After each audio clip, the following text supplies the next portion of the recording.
आपने मुझे महामहिम राज्यपाल महोदय के अभिभाषण पर बोलने का अवसर दिया। मैं अपनी बात शुरू करना चाहूँगा कि राज्यपाल के अभिभाषण की एक पंक्ति है जिसमें उन्होंने कहा है कि अंतिम छोर पर खड़े व्यक्ति को कल्याण हो और न्याय मिले। और इसी तरह से मैं वर्तमान सरकार के जो बजट आया था उसके 10 संकल्प हैं, उस 10 संकल्पों में से एक संकल्प जिसमें सारे 9 संकल्प पूरे हो जाते हैं, सुशासन, गुड गवर्नेंस की बात करना चाहूँगा। मैं माननीय सभापति महोदय पूरे सदन का ध्यान में आकर्षित करना चाहूँगा, प्रत्येक सरकार का, चाहे सरकार पूर्ववर्ती हो चाहे वर्तमान हो, और प्रत्येक सदस्य का जो इस विधायक का इस सदन में बैठा हुआ है, उसका जो उद्देश्य होता है कि जनता ने जिस भावनाओं को, जिस आकांक्षाओं को लेकर के भेजा है, वो आकांक्षा है कि अंतिम छोर के व्यक्ति को कैसे लाभ मिले या कैसे सुशासन मिले। हर सरकार ये चाहती है कि कोई भी पीछे ना छूटे, कोई भी गरीब ना रहे, कोई भी भूखा ना सोए, कोई भी अनपढ़ ना रहे, कोई भी दम ना तोड़े, कोई भी भय या डर में ना जिए, अर्थात जियो और जीने दो। इस भावना के साथ जब हम चुन करके आते हैं तो मैं देखता हूं ये अनुभव है, हम सभी का ही अनुभव है। जब हम इस पक्ष पर होते हैं तो आलोचना करते हैं सामने वाले, जब सामने वाले इधर आते हैं तो वो आलोचना करते हैं। लेकिन मैं पूरा मकसद क्या है सरकार का मकसद तो है गुड गवर्नेंस।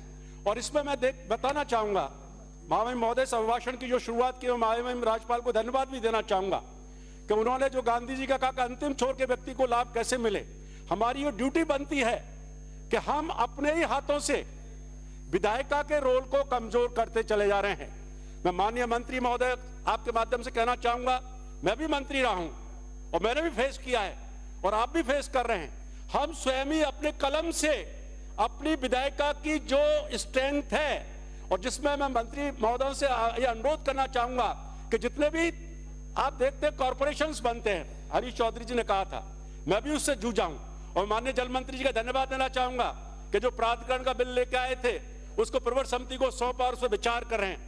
मैं आप सोचिए कि जो कार्यपालिका का जो रोल हो रहा है उस पर कोई चर्चा नहीं करना चाहता, और जिस चर्चा की हम आलोचना करते हैं उसको व्यक्तिगत ले लिया जाता है। चाहे सरकार ले लेती है अपने ऊपर, चाहे हम लोग अपने ऊपर ले लेते हैं, चाहे कोई और भी ले लेता है, उसको नहीं जज करना चाहते कि जो कार्यपालिका जो खेल कर रही है उसको समझने की जरूरत है, चाहे वो पूर्ववर्ती सरकार में, चाहे उससे पहले सरकार और चाहे वर्तमान सरकार। इसको जब तक एकजुट होकर के पूरी विधायिका इसको रोल को आइडेंटिफाई नहीं करेगी तो निश्चित रूप से मानिए 5 साल बाद वही तस्वीर रहेगी। इसको सोचने की जरूरत है। मैं माननीय सभापति महोदय कहना चाहूंगा कि बोर्ड और कॉर्पोरेशन के संबंध में क्या कारण है, मुझे आज तक समझ में नहीं आया।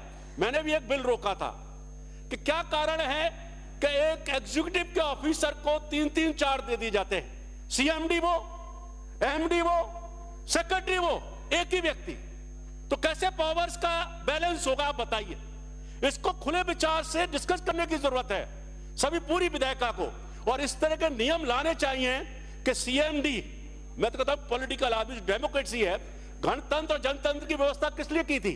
जनतंत्र को सुरक्षित करने के लिए गणतंत्र की व्यवस्था की थी, और उस गणतंत्र को हम कमजोर करते चले जा रहे हैं। तो माननीय सभापति महोदय मैं कहना चाहूंगा इस पर सोचने की जरूरत है कि विधायिका का रोल हम कमजोर करते चले जा रहे हैं और कार्यपालिका का रोल बढ़ते चले जा रहा है। इसी संबंध में मैं कहना चाहूंगा कि क्या कारण है।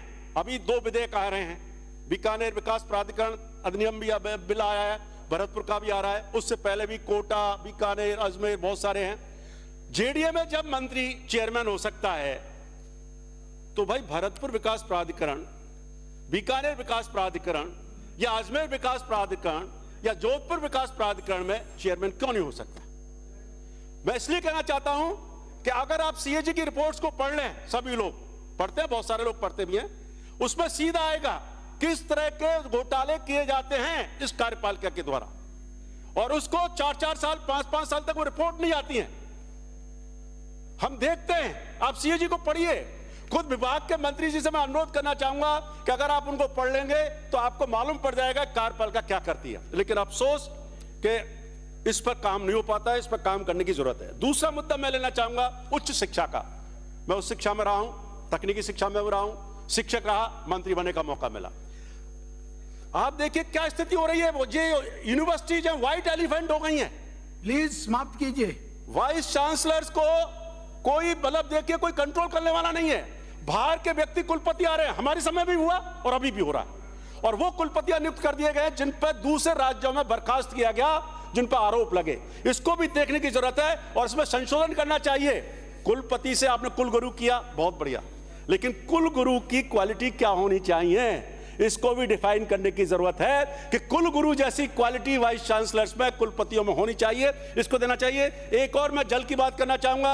मेरा आलोचना का किसी का वो नहीं है, मैं केवल सिस्टम की बात कर रहा हूं। ERCP और यमुना जल समझौता, मैं माननीय मुख्यमंत्री जी से आपके माध्यम से अनुरोध करना चाहूंगा और सिंचाई मंत्री से भी कि ये जो यमुना जल समझौता 1994 में हुआ है और भरतपुर आज भी उससे पीड़ित है।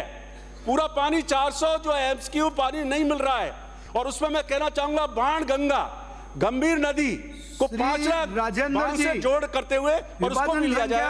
माननीय सभापति महोदय, बहुत सारी चीजें हैं, लेकिन मैं जानता हूं मैं अल्पसंख्यक हूं, बहुत कम समय मिलता है, 5 मिनट मिलते हैं, जब तक तो भूमिका बनती है समय हो जाता है। लेकिन मैं कहना चाहूंगा पुनः विधायिका पूरी सदन को कि इसको सोचने की जरूरत है कि विधायिका के रोल को, मंत्रियों के रोल को हम लोग कम करते चले जा रहे हैं और कार्यपालिका का रोल बढ़ता चला जा रहा है। इस पर आपको चिंतन की जरूरत है। माननीय सभापति महोदय, बोलिए।